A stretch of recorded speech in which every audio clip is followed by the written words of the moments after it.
Yes, I am Max, the pipe sergeant of Redwood Pipes and Drums.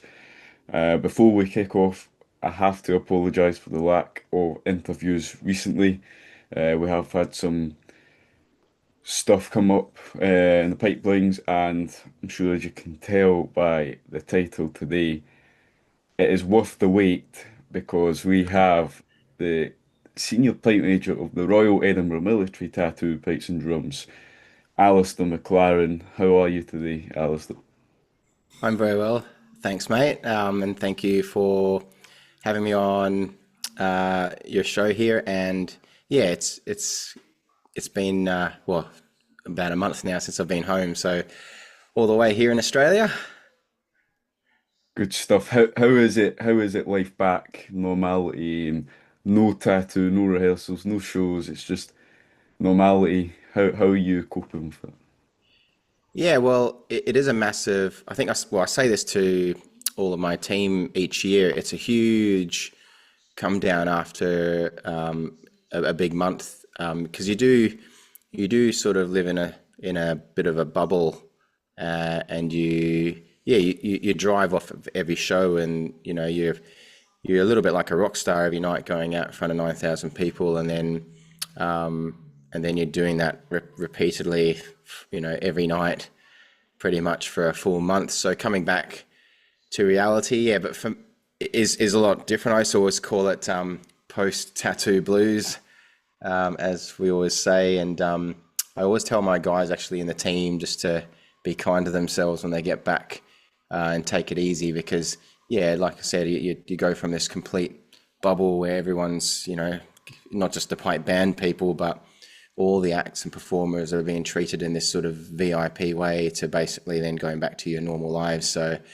for me, it's not been too bad because I got back and then it was pretty much straight back in the next. So I arrived in, sorry, on like a Monday, late afternoon, early evening, and then the Tuesday I was straight back into teaching again at my school that I run a pipe band program at one of probably the only handful of all female pipe band schools in the world. So yeah, it was good to get back to that. Yeah, be around my family again, and so yeah, it is good. But yeah, post tattoo blues definitely hits pretty hard, and you do miss the camaraderie and the adrenaline of performing in front of a big crowd. Exactly. You do. You mentioned the post tattoo blues, and I'm sure every piper and drummer out with a tattoo will get this with the season. Obviously, the Yeah, season is now finished. We just competed at Pitlochry. Was it last yeah, week? I think it was. that's the And last one. now, Yeah, yeah, now knowing that there's no competitions, no nothing until I think it's February for us. It's a pain really because you love going out and competing, but I'm sure it's even worse for you guys because nothing can beat performing. Is it 9,000 people each night performing to 9,000 people? yeah. So it's 9,000 a night. Yeah, and it is yeah. I suppose in terms of the audience numbers, it's pretty massive. And I mean, I obviously come from the competition background as well, so I do remember those, after Cal and well, in the old days after Cal, and then it became after the Worlds. And never did pit lockery though, up that way, but I had many friends who would do that one as the last one. But yeah, it used to be a bit of a downer after all the hard work you put in, and then you're sort of waiting for next year. And this year's obviously right now it's probably they call the transfer period, isn't it? When people having been a pipe major before and know what this period is straight after the season's like for a lot of bands, is trying to hang on to your players and seeing what's happening after for a lot of other players. So yeah, it's definitely different to yeah, playing in front of 9,000 people a night at the tattoo, definitely. Definitely. My next question to you is, what does it mean to you to lead the REMT pipes and drums over that castle drawbridge? What is the feeling? Obviously, nerves, I would assume, but there's also surely like an honor to be leading all these pipers and drummers into such a big show, that means a lot to many people in Scotland and all over the world, really. Yeah, well, I guess part of my story really is that's how I came into piping, was watching the Tattoo here in Australia when I was a young lad, and then wanting to take up the pipes because I remember seeing the Tattoo on TV here, which is broadcast around New Year's, and then learning the pipes, and then achieving that dream for the very first time. Now this is probably showing my age now, way back in 1997 when I was an 18-year-old with the West Australia Police. I was probably one of the youngest in the mass pipes and drums, and I always tell my team every year is to remember that moment of going over that drawbridge for the first time, because it's an iconic moment. It's one that sort of has lived with me through my piping career as being a real special moment when you come through all the mist and the smoke, and then all of a sudden there's the two flames on either side of the drawbridge, and then you see the lights and the crowd. And it's something that for me, it never really gets old. And to lead, from going from an 18-year-old with West Australia Police as just a piper, and now to be the senior pipe major of the house band, and play an important role in giving people all over the world an opportunity to play at the Tattoo, because really there's only specific bands, if you meet a criteria, that can do it. So for a lot of people who come from smaller bands around the world, they might just not be able to the band itself might not be able to take on a project like the Tattoo. So it gives individuals a chance to come and experience what it's like to perform on such a world-class stage, and then take that back to their local community. So for me, I think that's part of the reason why I do this, is to, I drive off of the people's buzz, or all of my members' buzz each year, really, and I can feel the adrenaline and the excitement as we approach the first show through the rehearsals, and that's what brings me back. So it's a great honour that I have, that I've, the Tattoo have that trust in me to put this team together and to lead it for the month. I guess that's why I've since, 2018, 19, I've sort of mainly done this, because I really, rather than the competition side, because I just really enjoy the performance aspect. And I think from my point of view as well, having been, a world champion piper with Field Marshal Montgomery and played at these high caliber grade 1 bands, it hopefully shows people that there is another side to performance, not just, you can be a world-class piper, but there's nothing wrong with playing at a world-class event like this, and the quality of players are actually high caliber that go and do these as well. So I guess that's the way that I see myself, and I have an important role to play. Awesome. I'm sure it must be a proud moment for absolutely everyone, but of course, especially yourself leading the Royal Edinburgh Military Tattoo Pipes and Drums.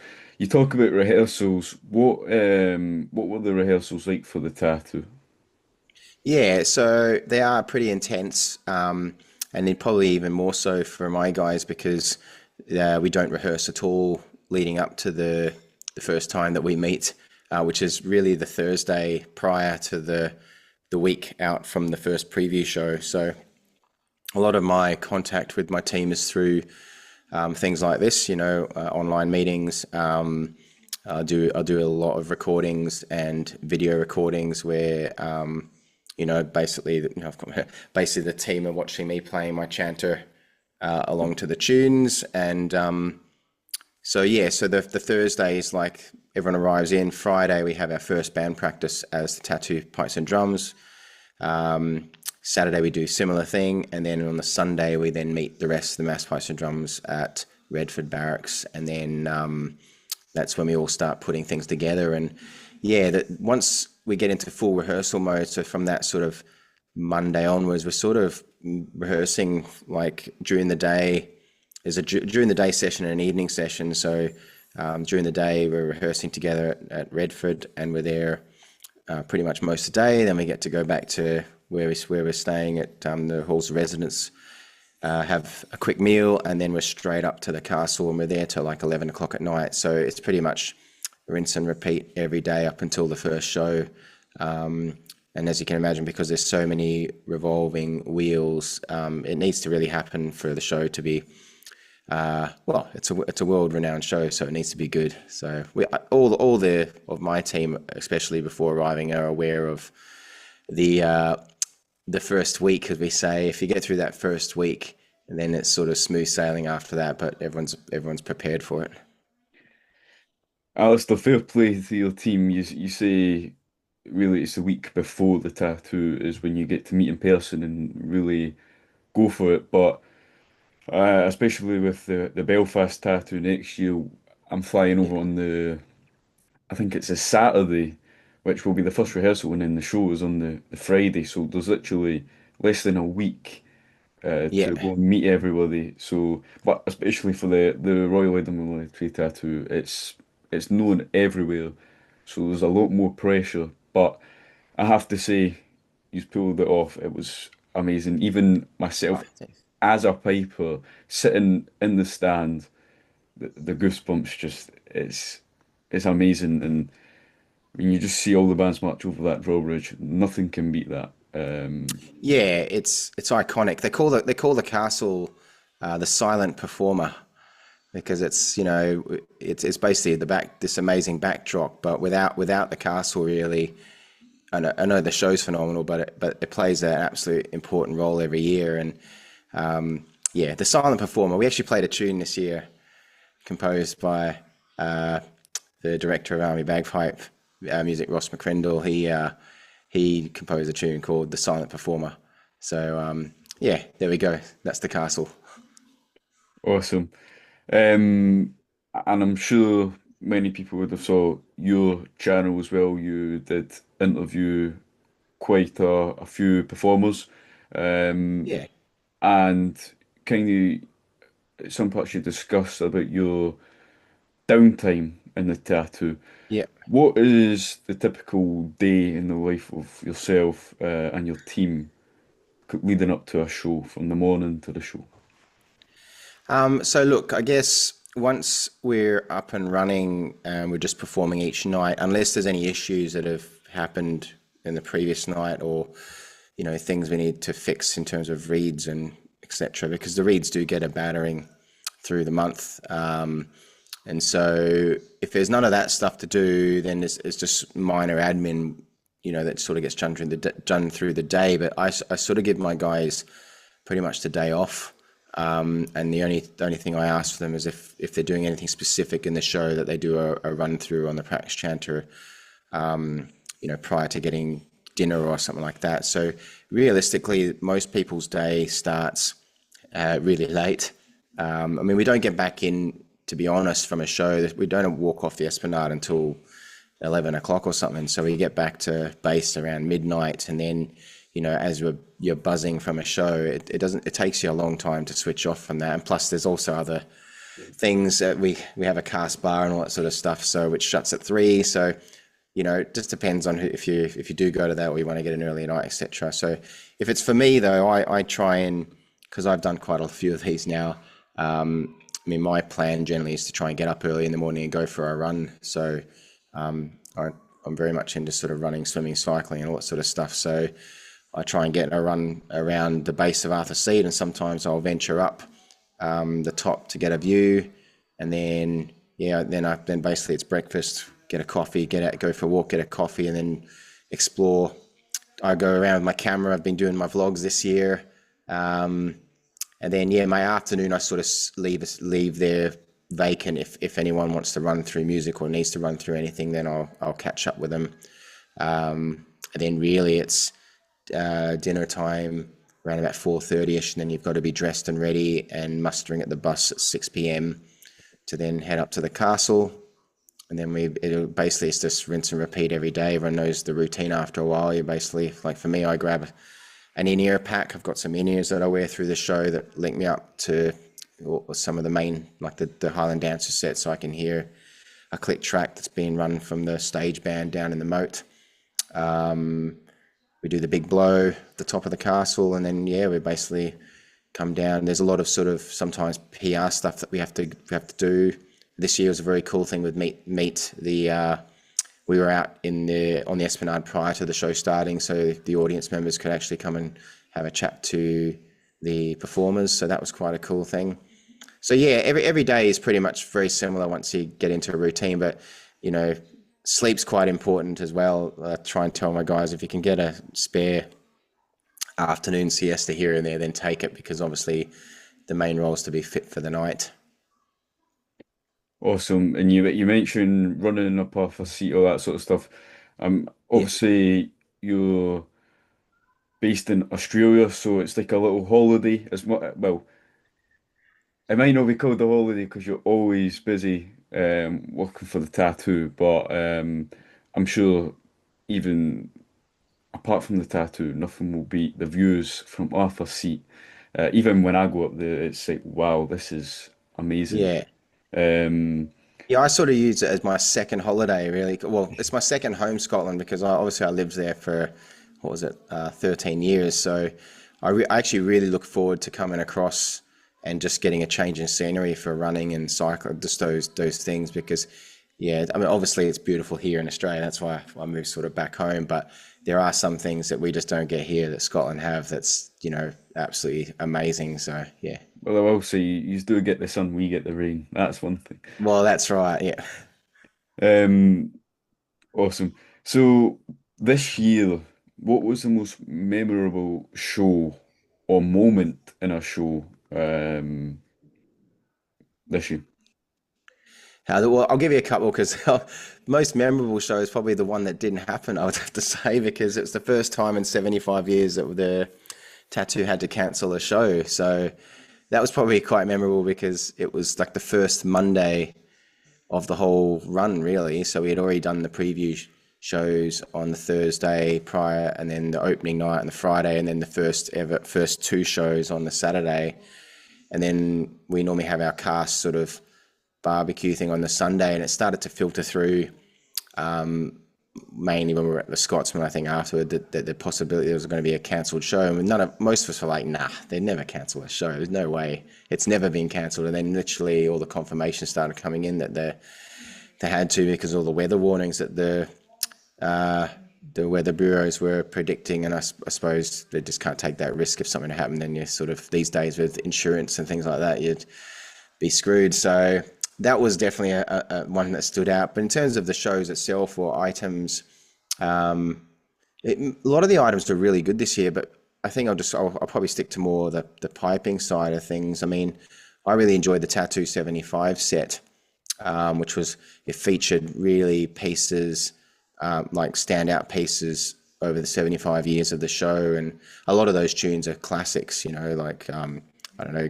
Glasgow City Pipers, who've got Marching on to 70 Night Farewell. So, yeah, Rockin' the Baby, Amazing Great. Yeah, all these classics, on the arena there, and the dancers, doing their thing. And yeah, it was pretty special. So, One thing, the one moment that I was just like, this is unbelievable, was when the dancers were on with you guys, and it was a Mason's Apron. yeah, And obviously nothing will beat the finale, Black Bear and Scotland the Brave. yeah, Can beat that. But as you say, 75th anniversary of the tattoo, and the heroes who made us show will be travelling to Brisbane in New Zealand. How yeah. excited are you about that? Yeah, so obviously excited that it's coming into my home. Well, Brisbane's not my home, but it's still down under Australia, and for Australians to experience the show. And it is going to be, I think, from what I thought, it's going to be pretty similar, with a few additional things that will go in. Because it's going to be a bigger show. I think a bit longer than the Tattoo 90 minutes one that we do in Edinburgh. But yeah, it's going to be amazing.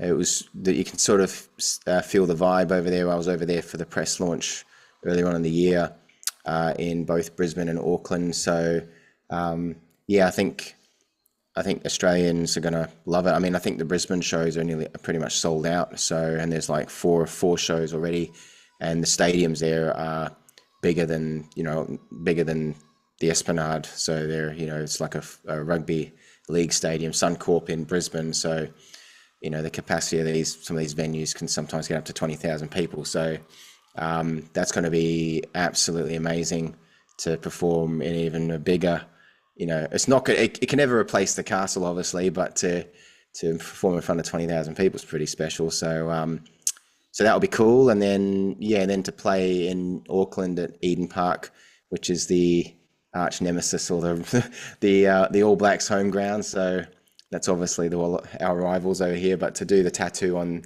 that sacred ground, it's an amazing rugby stadium. So I'm looking forward to marching out there.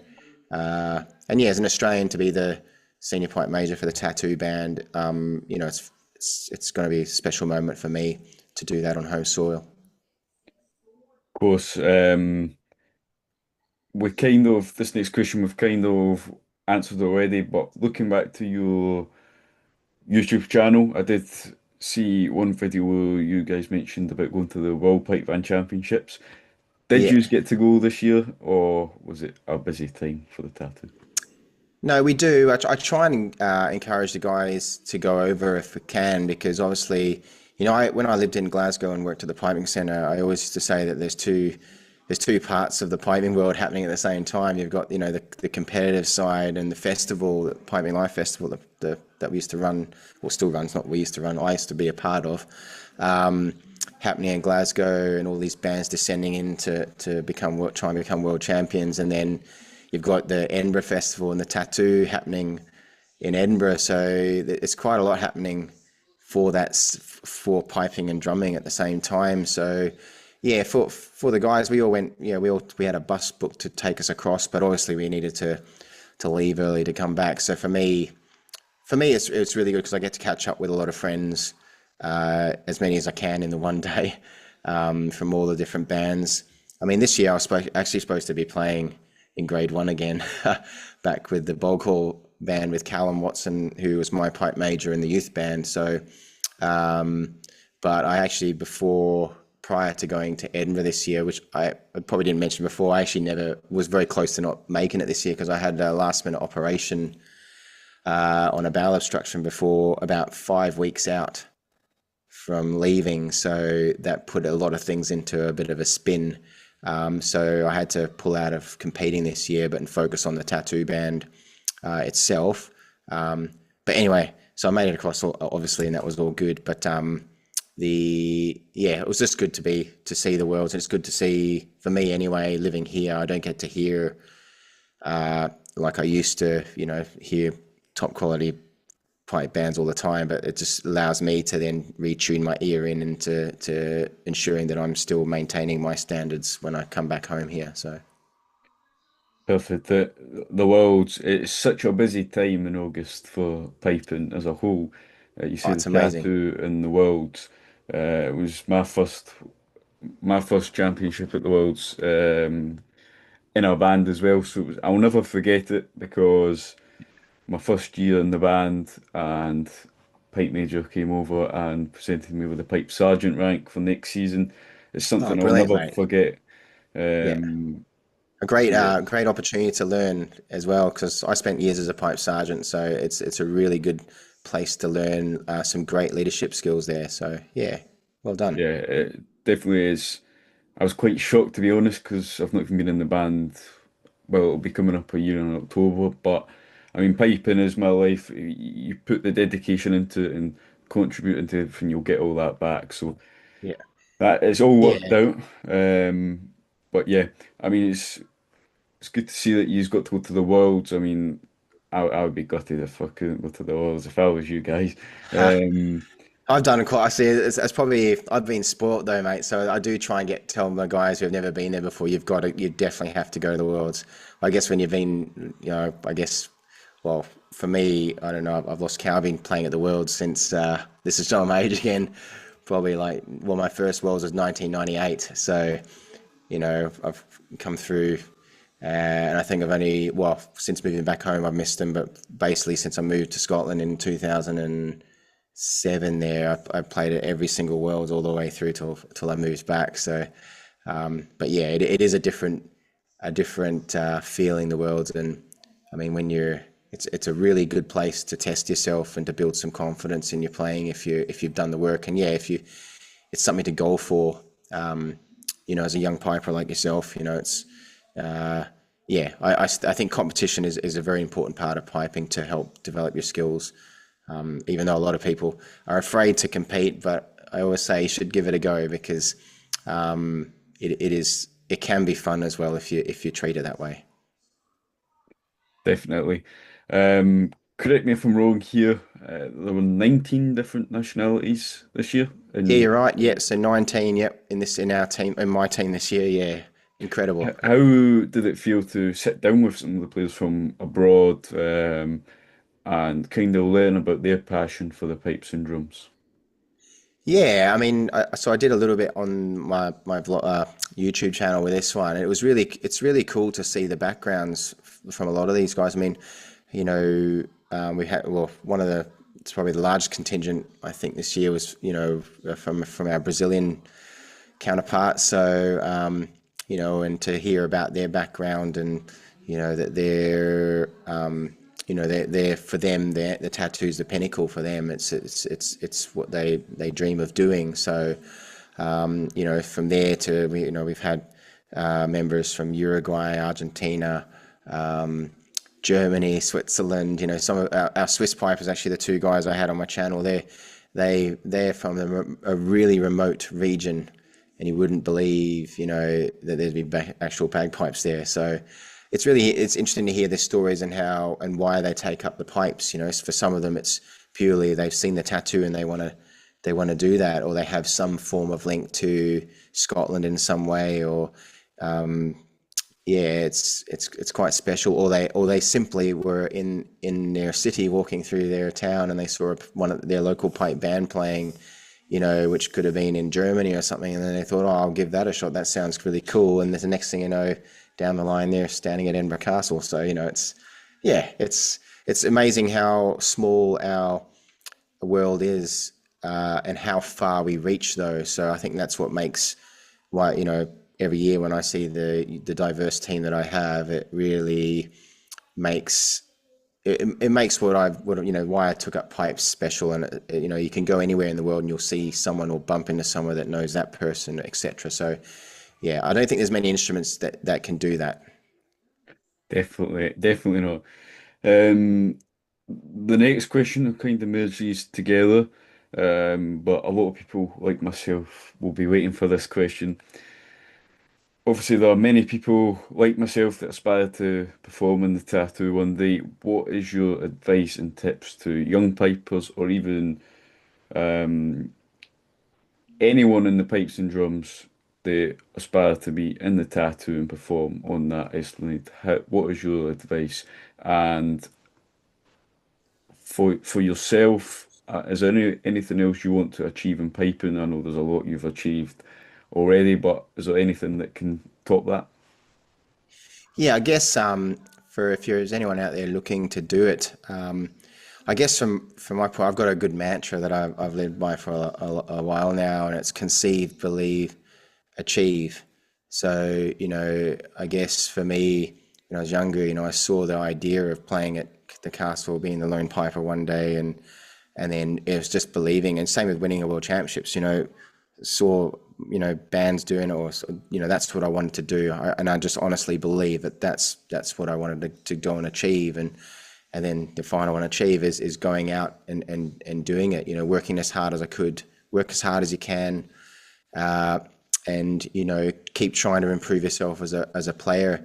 If you are in the competing band, then that you're in a right place, because obviously you're going to develop some real good confidence skills in competing in your competition arena. But if you're not, then the other side of that is performance. Play in front of people as much as you can. Learn from people you meet who have been performing for a long time, and try and take on those skills yourself. And then just give it a go. Like, if it's your dream to do it, a lot of people hold off from applying for my band, but it's funny. I say, what have you got to lose?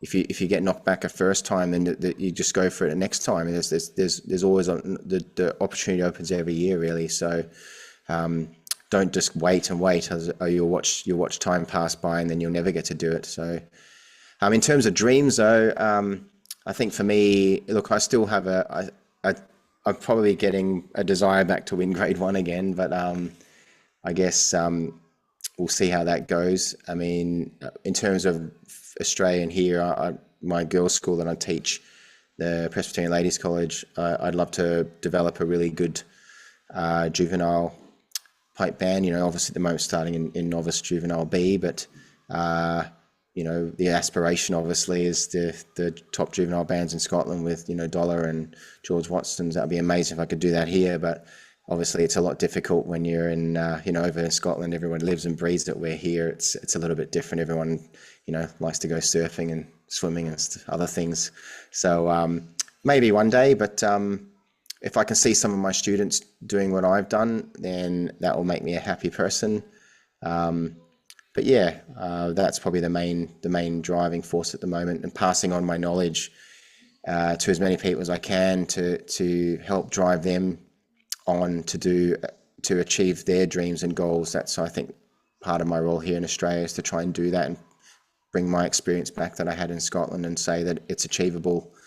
You just got to follow your dreams. Alistair, thank you very much for joining us today. It's been an honour to interview. Thank you very much, and No worries. all the best for Brisbane, New Zealand, and the many tattoos to come. No worries, mate. Thank you so much for having me on the channel, and best of luck to yourself as well with your new role as Pipe Sergeant. Thank you.